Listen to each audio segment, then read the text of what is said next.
अस्सलामुअलैकुम વરહમતુલ્લાહિ વબરકાતુહુ। કેમ છો સગલા? લાસ્ટ વિડીયોમાં વાત થઈ હતી માહોલની, બહારના માહોલની અને અંદરના માહોલની। બહારના માહોલથી આ ડિફાઇન થાય છે કે અંદરનું માહોલ કેવું છે, બતાવે છે। કેમ કે હર ચીજ અંદરથી નથી શીખીને આવતા, શીખીને આવે બી હશે પણ બહારથી એને ભારું પડે છે। જાહેર કરવું ઇમ્પોર્ટન્ટ છે, જાહેર કરવું પડે છે હર ચીજને જે અંદર છુપેલી છે। અને જાહેર કરવાની પ્રોસેસ અલગ અલગ હોય છે, પણ સગલામાં એક જ કન્ડિશન છે ના, શું છે કે वो एक प्रॉपर तरीक़ा से बाहर आए, एक प्रोसीजर से बाहर आए। ऑल ऑफ अ सडन યા કંઈ હાદસો થઈ જાય તો બીજી બધી વાતો બી આવી જાય છે અને એવું જાહેર થઈ જાય છે। પણ અગર અચ્છાથી થાય તો ખુશી થાય છે કે ટેલેન્ટ મળી ગયું, હવે આગળ કામ આવશે।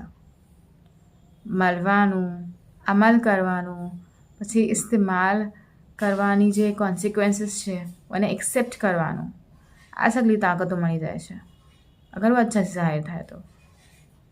बुरी तरीक़ा से या हमें अनजान હોય તો બી અમે એક્સેપ્ટ કરી લે છે, પણ ફરક પડે છે, માઇન્ડસેટ પર ડિપેન્ડ કરે છે। જેવું માઇન્ડસેટ હોય છે એમ જ અલગ અલગ હોય છે માઇન્ડસેટ્સ, યા એક જ હોય છે।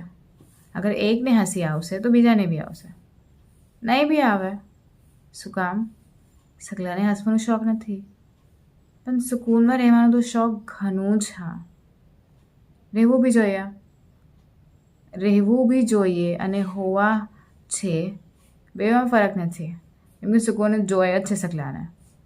એટ ધ એન્ડ સુકૂન કામ આવે છે યા ખુશી યા બેવે કામ આવશે।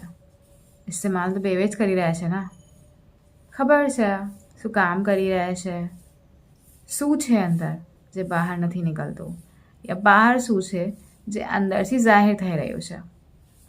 वीडियो देखने के लिए शुक्रान। खुदा हाफ़िज़।